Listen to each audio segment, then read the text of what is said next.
Salutations à tous, c'est Boateng pour un nouveau débrief. Alors voilà, on se retrouve après cette victoire du FC Barcelone dans le cadre du derby barcelonais. Une victoire 3 buts à 1 face à l'Espagnol de Barcelone, une victoire qui fait du bien au classement, mais une victoire peu rassurante si on regarde la deuxième mi-temps de ce match, malgré des prestations de très très bons joueurs dans ce match qui les a opposés à l'Espagnol de Barcelone. Donc ce qui fait c'est que le Barça a fait la bonne opération en prenant maintenant 9 points d'avance sur le Real Madrid. Real Madrid qui a un match de retard et qui prend aussi 10 points d'avance sur l'Atlético Madrid. Donc on est tranquille pour le moment. On n'a pas à se plaindre, on est tranquille. Mais maintenant, il va falloir assumer sur le reste de la saison. Et cette deuxième mi-temps est un peu alarmante sur ce qu'on a pu voir à travers ce match. Donc, pour commencer, on va commencer avec la compo d'équipe. On avait Iñaki Peña au goal, Hector Ford, défenseur droit, avec Cubarsí, Nico Martinez en défense centrale, Balde à gauche, Marc Asado et Pedri dans le milieu de terrain, avec devant Dani Olmo qui faisait son retour, Lamine Yamal à gauche, à droite, Rafinha à gauche et Lewandowski en attaque en pointe. Hansi Flick qui a fait un peu tourner, donc en mettant Hector Ford titulaire avec Dani Olmo qui revient petit à petit et Dani Olmo qui solde sa super prestation par un très très très beau doublé honnêtement. Franchement, la première mi-temps, c'est ça qui est triste, c'est que la première mi-temps elle est incroyable honnêtement. On a droit à un Dani Olmo qui rate une première occasion sur une tête, sur un centre d'Hector Ford, où il rate sa tête, il la met au-dessus, on se dit bon ben il rentre pas trop dedans, c'est pas grave. Directement après, t'as une passe incroyable, franchement à la 12e minute de Lamine Yamal en extérieur, parfaite, qui passe toute la défense, où Dani Olmo est pas hors jeu, et là ben, il tire, le gardien a beau la toucher, elle rentre, tu peux aller dormir.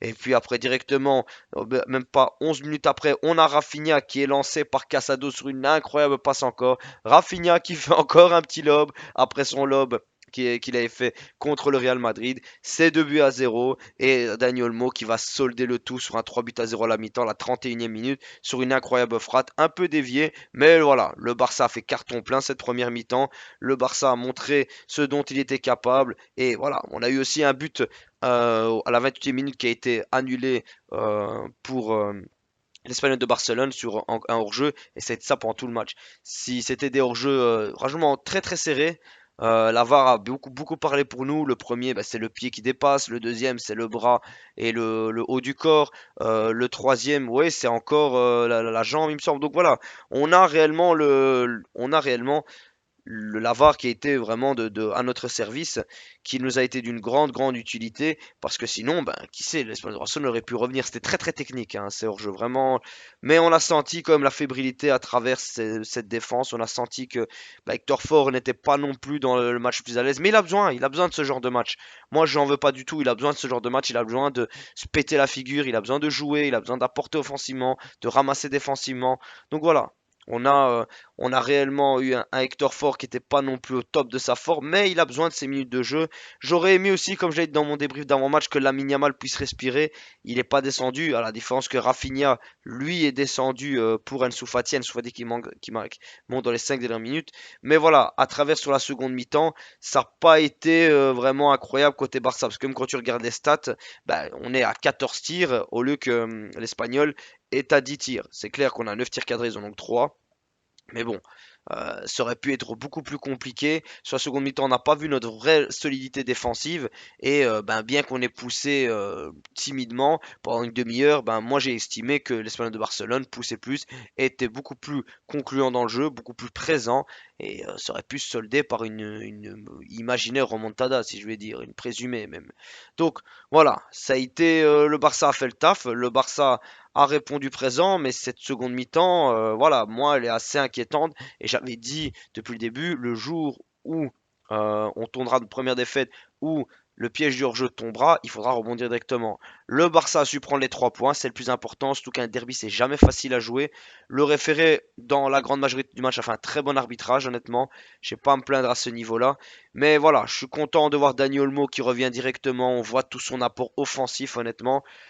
C'est titulaire, pour moi, c'est titulaire indiscutable, Dani Olmo. Il a encore prouvé ce dont il était capable et il répond présent dans un gros rendez-vous encore, qui est un derby. Sur le Classico, sa montée était incroyable. Colombien Dominique aussi fait une super montée. Donc Dani Olmo, voilà, ça s'affiche dans le 11 de base. Par contre, j'ai pas été convaincu du tout de la montée de De Jong. On voit qu'il a besoin encore de minutes de jeu.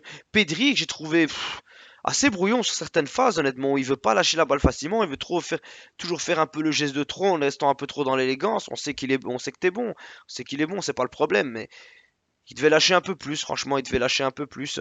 Mais voilà, on a senti un Lamine Yamal un peu dans la difficulté. Ils ont réussi à bien le tenir, même s'il est passé une ou deux fois. C'est pas un problème. Rafinha qui a apporté réellement quelques balles perdues, mais sinon dans le jeu, il répondait présent. Et franchement, ben, ça a été plus que positif dans ce match. Casado qui vraiment, ben, au moment où il descend, on ressent son manque.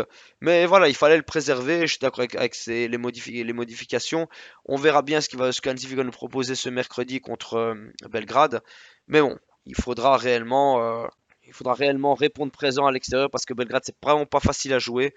Mais j'ai confiance en cette équipe. Inaki Peña qui m'a pas trop rassuré encore. Il fait un ou deux beaux arrêts, mais sur tous les goals hors jeu, ben, c'est assez facile.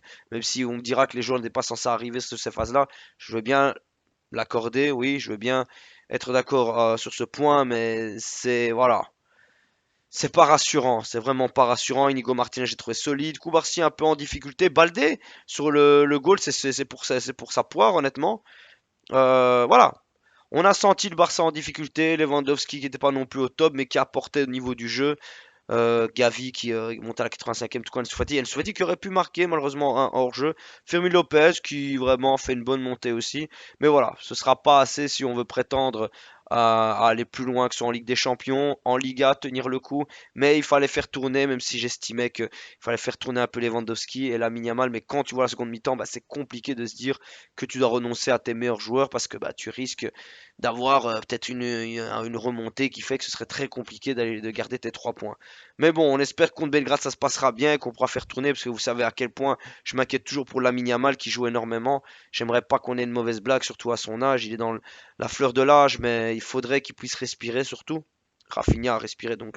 Après c'était sur les 5 dernières minutes, donc c'est enfin les 10 dernières minutes, donc c'est pas non plus voilà, c'est pas non plus le changement au moment le plus crucial pour sa récupération.